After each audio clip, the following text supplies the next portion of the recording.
14 revenue ജില്ലകളെ 30 സംഘടനാ ജില്ലകളായി പ്രഖ്യാപിച്ചു കഴിഞ്ഞു BJP. അതിൽ 27 സംഘടനാ ജില്ലകളിലെ പ്രസിഡന്റുമാരെ ഇന്ന് BJP പ്രഖ്യാപിക്കും. സംഘടനാ തെരഞ്ഞെടുപ്പ് കാര്യക്ഷമമായി നടത്തിയ ഒരു പാർട്ടിയാണ് BJP എന്ന കാര്യത്തിൽ യാതൊരു തർക്കവുമില്ല. എന്നാൽ ഇതിനകത്ത് ശക്തമായ ഗ്രൂപ്പ് പോരാട്ടവും ഗ്രൂപ്പ് കളിയും നടന്നിട്ടുണ്ട് എന്നതും വ്യക്തമാണ്. സുരേന്ദ്ര പക്ഷത്തെ അടിമുടി വിറപ്പിച്ചുകൊണ്ട് മുരളീധര പക്ഷമാണ് ബലാബലം തെളിയിച്ചതെന്നും വ്യക്തമാണ്. എന്നാൽ പാലക്കാട് ജില്ലയിൽ കാര്യങ്ങൾ സുരേന്ദ്രൻ്റെ കയ്യിൽ നിന്നും മുരളീധരൻ്റെ കയ്യിൽ നിന്നുമൊക്കെ കൈവിട്ടുപോയി എന്ന് പറയുന്നതാകും ശരി. കാരണം മറ്റൊന്നുമില്ല, സി കൃഷ്ണകുമാറാണ് അവിടുത്തെ അജയ്യനായ നേതാവ് എന്ന് എല്ലാവർക്കും അറിയാം. പാലക്കാട് ഏത് മത്സരം വന്നാലും സി കൃഷ്ണകുമാറാണ് സ്ഥാനാർത്ഥി. കഴിഞ്ഞ നിയമസഭാ തെരഞ്ഞെടുപ്പിൽ സി കൃഷ്ണകുമാർ അഡ്രസ് ഇല്ലാതെ തോറ്റ കാര്യവുമൊക്കെ നമുക്ക് അറിയുകയും ചെയ്യാം. ഇപ്പോൾ അവിടെ വരുന്നത് പ്രശാന്ത് ശിവൻ എന്ന് പറയുന്ന ഒരാളെ ഈസ്റ്റ് മണ്ഡലം, അതായത് പാലക്കാട് ഈസ്റ്റ് വെസ്റ്റ് എന്ന് ജില്ലകളെ തിരിച്ചു. അതിൽ ഈസ്റ്റ് ജില്ലയുടെ പ്രസിഡന്റായി പ്രശാന്ത് ശിവയെയാണ് ഔദ്യോഗിക പക്ഷം നിയമിച്ചിരിക്കുന്നത്. ഔദ്യോഗിക പക്ഷത്തിൽ മത്സരിച്ച വ്യക്തികൾ AK Omanakuttan, K Shanmughan, C മധു എന്നിവരാണ് മത്സരിച്ച സ്ഥാനാർത്ഥികൾ. അല്ലാതെ വിമത പക്ഷത്തിൽ മത്സരിച്ചതാകട്ടെ P Smithesh, P Sabu, P Bhasi ഇവരാണ് മത്സരിച്ചത്. ഈ സ്മിതേഷൊക്കെ പാലക്കാട് സ്ഥിരം സമിതി അധ്യക്ഷന്മാരാണ്. അതായത് പാലക്കാട് നഗരസഭയിലെ സ്ഥിരം സമിതി അധ്യക്ഷരും ജനങ്ങൾക്ക് ഇഷ്ടപ്പെട്ട നേതാക്കളുമാണ് സ്മിതേഷും അതുപോലെ തന്നെ സാബുവുമൊക്കെ. ഇവരും മത്സരിച്ചിരുന്നു. ഇതിൽ ഏറ്റവും കൂടുതൽ വോട്ട് കിട്ടിയത് സ്മിതേഷിനാണ്. അപ്പോൾ സ്മിതേഷ് ആയിരിക്കും സ്വാഭാവികമായും ഈസ്റ്റിൻ്റെ പ്രസിഡന്റായി വരിക എന്ന് ജനങ്ങൾ വിചാരിക്കും, അവിടുത്തെ ആളുകൾ വിചാരിക്കും. പക്ഷേ ദാണ്ടട കിടക്കുന്ന സ്മിതേഷും ഇല്ല, അപ്പുറത്ത് മത്സരിച്ച ഓമനക്കുട്ടനും ഇല്ല, ഷൺമുഖനും ഇല്ല, മധുവുമില്ല. പകരം വന്നതാരാണ്?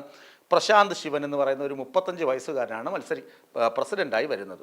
ഇതെങ്ങനെ സാധിക്കുമെന്നാണ് അവിടുത്തെ ചെയർപേഴ്സണായ പ്രമീള ശ്രീധരനും ദാസും സ്മിതേഷും സാബുവും N ശിവരാജനും അതുപോലെ തന്നെ K ലക്ഷ്മണൻ തുടങ്ങിയ സീനിയർ നേതാക്കൾ ചിന്തിക്കുന്നത്.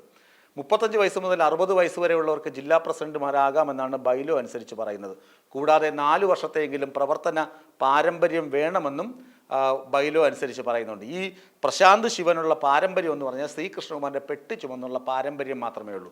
ഈ കൃഷ്ണകുമാറിൻ്റെ ബനാമി എന്നൊരു പാരമ്പര്യം മാത്രമേ ഉള്ളൂ. പിന്നെ സുരേന്ദ്രൻ്റെ ബിനാമി എന്നൊരു പാരമ്പര്യം മാത്രമേ ഉള്ളൂ ഈ പ്രശാന്ത് ശിവന്. ഈ സുരേന്ദ്രൻ വെല്ലുവിളിക്കുന്നത് ഇനി ആരൊക്കെ ഏത് വിമതനൊക്കെ വന്ന് പറഞ്ഞാലും ഒരു പ്രശ്നവുമില്ല, ഇന്ന് പ്രഖ്യാപിക്കും പ്രശാന്ത് ശിവൻ്റെ പേരെന്നാണ്.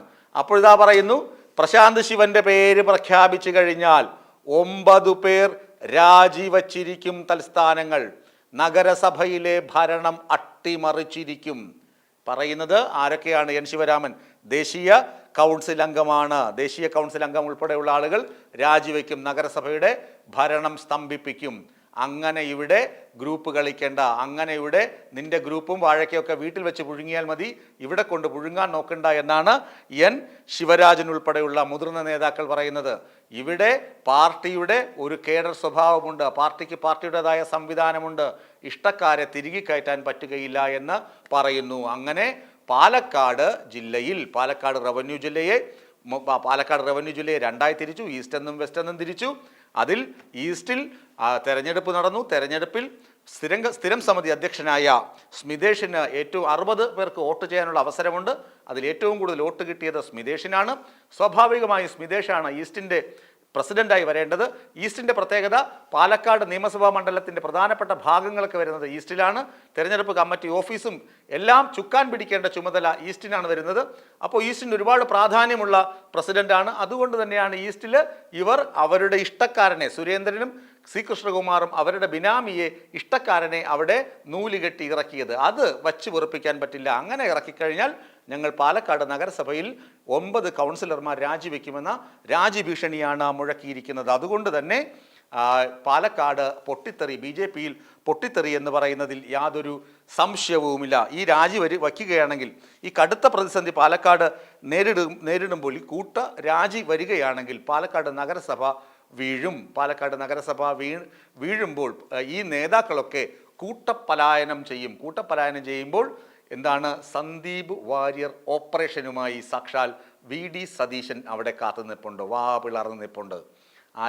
ഇവരെ ആരെയും രാഷ്ട്രീയ വനവാസത്തിലേക്കോ രാഷ്ട്രീയ അനാഥത്വത്തിലേക്കോ വിട്ടുകൊടുക്കില്ല. ഇവരെ കോൺഗ്രസ് ഏറ്റെടുക്കും എന്ന വാഗ്ദാനവുമായി സന്ദീപ് വാര്യർ ഓപ്പറേഷൻ എന്ന വാതായനം തുറന്നിട്ട് വി.ഡി. സതീശൻ അവിടെ നിൽപ്പുണ്ട്. ഈ പ്രമീള ശശിധരനാണെങ്കിലും ഇ ദാസ് ആണെങ്കിലും സ്മിതേഷ് ആണെങ്കിലും സാബു ആണെങ്കിലും എൻ ശിവരാജനാണെങ്കിലും കെ ലക്ഷ്മണനാണെങ്കിലും ഇവരാരും ഒരിടത്തേക്കും പോകണ്ട, നിങ്ങളെ കോൺഗ്രസ് ഏറ്റെടുക്കും എന്ന് വാഗ്ദാനവുമായി വി.ഡി. സതീശനും സന്ദീപ് വാര്യരും അവിടെ നിൽപ്പുണ്ട്. ഇതും കെ സുരേന്ദ്രന് വെല്ലുവിളിയാണ്. അങ്ങനെ പാലക്കാട് ജില്ലാ പ്രസിഡന്റിനെ പ്രഖ്യാപിക്കുക എന്ന് പറയുന്നത് സുരേന്ദ്രന് കീറാമുട്ടിയായി മാറിയിരിക്കുകയാണ്.